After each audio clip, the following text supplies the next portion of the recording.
Chapter 13. 17. Dustin dribbled to the center of the court Saturday afternoon as Lisa sat on the bench watching and clapping absently. The sunshine pouring down on her felt heavenly. Shorts and a tank top were hardly her style, but they sure felt good today. She leaned back, resting her elbows on the hard wood behind her. On the court, Dustin drove around one side and passed the ball off to Jeff at the last second. Instantly, Jeff drove in underneath the flailing arms and flipped the ball up to the net. It rolled around and back out again. 6 bodies went up for the ball, crashing together in one twisted knot. It was nice he had this Saturday off, but she was already dreading next Saturday, when all she could do was sit and watch the clock, ticking off seconds until he was safe again. She hated those Saturdays, and those Mondays, and those— "Foul!" Jeff yelled as he tried for another shot and got hammered by an opposing player coming the other direction. Panting, they stood under the basket and Jeff took the ball. The shot bounced off the front of the rim with a clang, and 3 guys dove for it. Had Lisa tried that, she would have been bruises from head to toe, but they seemed to be thoroughly enjoying getting bashed to pieces by the other guys on the court. "Well, Lisa, Dustin said you were coming," Eve said, swinging up next to Lisa without so much as a hi. "So you got conned into the wide world of sports again, huh?" "Basketball, softball, I'm becoming a regular Howard Cosell." Eve laughed. "Wait till it's time for skiing." "Oh, Lord, I don't want to know."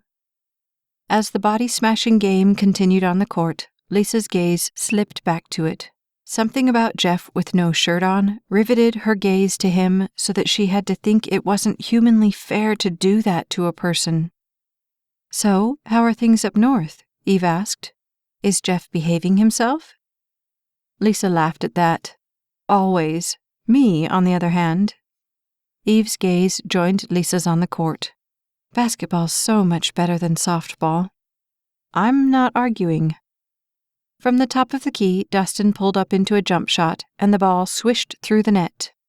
21! Woohoo! The 2 women clapped on cue. "What do you say?" Dustin asked as the 5 others stood with their hands on their hips, fighting for more oxygen. "Best of 3? "You're on," his opponent said, grabbing the ball. When Jeff shook his head in exhausted exasperation, Lisa laughed. He wasn't going to back down. But though the spirit was willing, the body was hardly awake enough to compete for hours on end with 5 guys who hadn't been on call and awake the whole night before. From what she could tell, he was liking the new shift better, but she knew he was still adjusting to life at the fire station, if, in fact, someone could ever fully adjust to that life. "It's nice to see Jeff getting out," Eve said, although her gaze never left the court. "All Dustin had to do this time was ask. Usually, it's begging. 'Please, Jeff, please, please. We promise we won't try to find somebody there who'd be perfect for you.'" She laughed. "He's such a hermit." "I think the station's probably helped that," Lisa said, brushing the hair from her eyes. Eve looked over at her and smiled. "Yeah, the station." It didn't take a brain surgeon to catch the implication. "So, how's Dustin doing at his station these days?" "Oh, great." Eve's gaze traveled back out to the game and then dropped to the bleachers. Concern jumped to Lisa's heart. "He doesn't like it?" "He likes it fine," Eve said softly, and then she looked over at Lisa with pensive eyes. "It's not such a joyride for me, though." Sympathy flooded through her. "I hear you there. I mean, we're not even married or anything, and every time Jeff's on shift, it's all I can do to keep myself in one piece." The smile Eve trained on her said she understood implicitly. Then she exhaled. "They had a fire the other night over at the college. Real bad one. Me and God got to know each other real well over those 12 hours. "Have you told him?" Lisa asked, as much to get her own life in line as to know about Eve's. "Have you talked to him about how you feel?"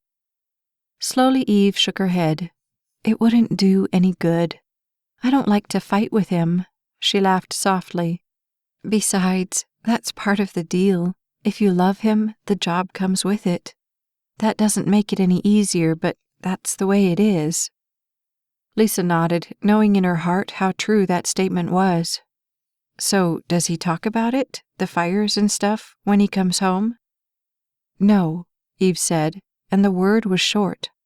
That's honor code or something. The fire stays at the fire. She fell silent for a moment and then brushed the wavy strand of black hair that caught on the breeze away. That's why I was glad Jeff could come today. Dustin's been pretty down. Yeah, it's nice when somebody understands. A smile lit Eve's eyes when she looked at Lisa. Yeah, it is. The steaks sizzled on the grill 3 feet away as Jeff sat head back in the soft lawn chair soaking up the afternoon sun. It felt so good he was afraid he might actually go to sleep, although he knew that wasn't exactly what Dustin had in mind when he'd invited them. How about a cold one? Dustin asked, breaking into the quasi-dream Jeff was having. When he opened his eyes, the beer was already being offered. Sure. Transfer made, Dustin took a drink of his own and stepped over to the grill. So, Jeff said, pulling himself to an upright position, you guys going to the ball next weekend? Without turning, Dustin looked over his shoulder. Probably. Eve wants to anyway. And you don't? Jeff asked, concerned by the tone in his friend's voice. I didn't think you ever passed up a party. Dustin sniffed, turned to one steak, and took a drink. I just think it'd be nice to stay home for a night. I mean, I see those guys all the time. Do I really want to go see them on my night off, too?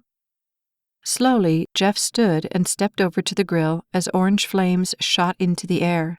With a flick, Dustin grabbed a spray bottle and tamed them.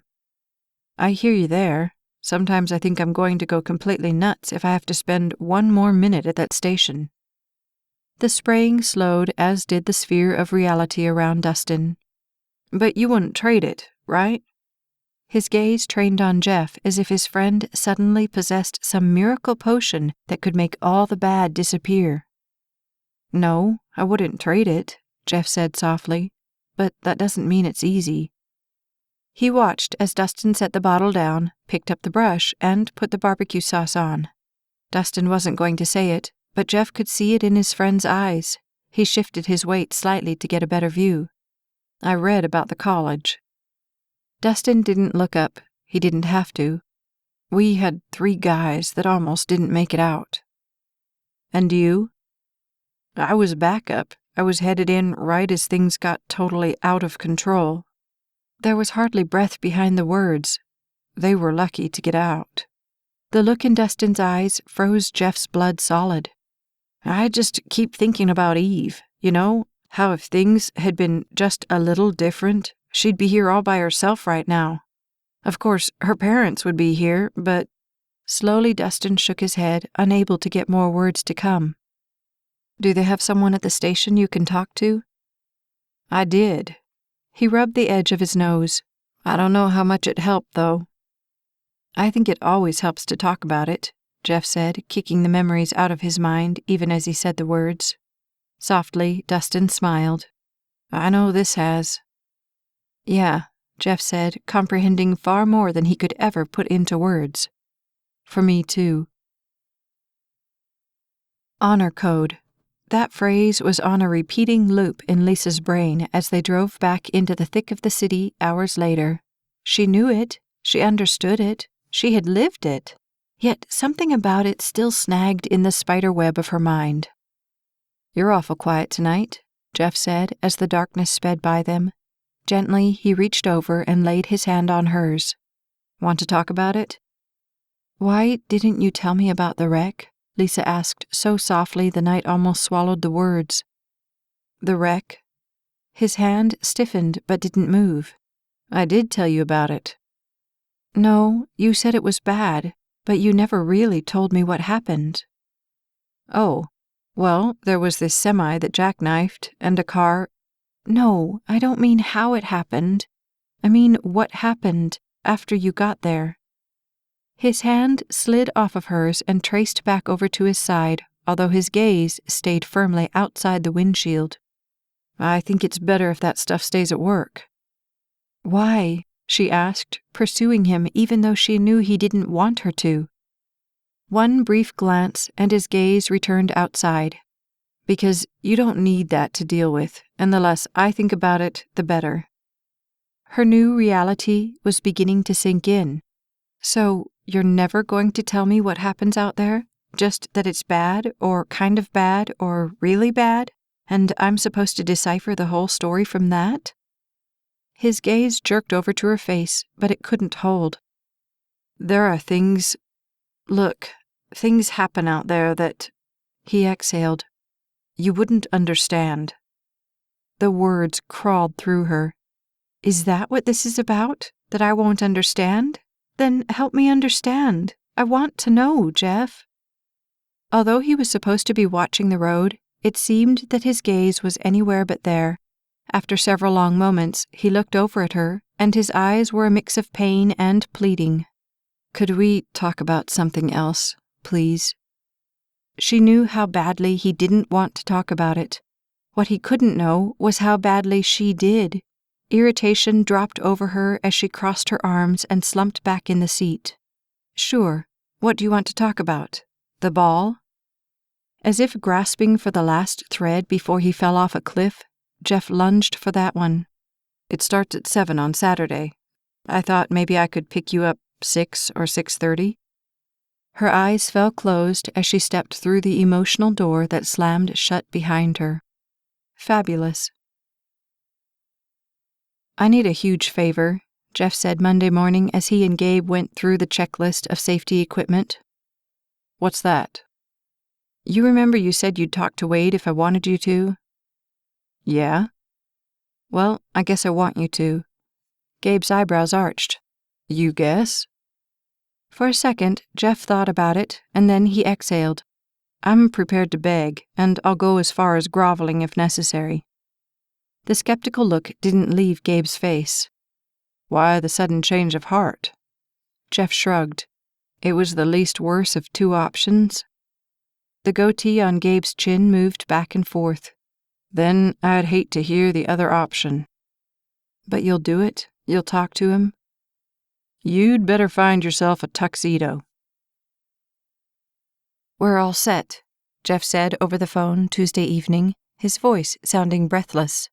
He didn't know if it was her or the ball, or the thought that she might bring up the wreck again that was holding his chest in a clench, like a pipe wrench trying to break a seal. For what? Lisa asked, sounding wholly distracted, and he knew he was off the hook. Work. Blessed work. For once, he couldn't have been more thankful for it. The ball, silly. Then a horrible thought hit him, and his head dropped on the weight of it. That is, if you still want to go. I thought you had to work. I called in a favor. I thought you didn't dance. I don't, he said as his heart fell, but maybe we can find a table that needs holding down. For a moment, he thought she might actually turn him down flat, and the middle of him screamed for a way to go back and do everything over again so they wouldn't end up at this juncture. Then, through the fear, he heard her sigh. 6:30? She finally asked. Make it 6, he said, knowing the very next moment wouldn't be soon enough.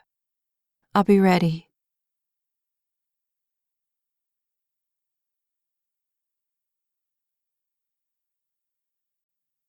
This has been To Protect and Serve, Volume 1 of the Courage series. Written by Staci Stallings, narrated by Becky Dowdy. Copyright 2012 by Staci Stallings. Production copyright 2014 by Staci Stallings. This has been a Braveheart Audiobooks production. You don't want to miss what comes next. Like and subscribe to the Staci Stallings YouTube channel so you never miss a second of the story.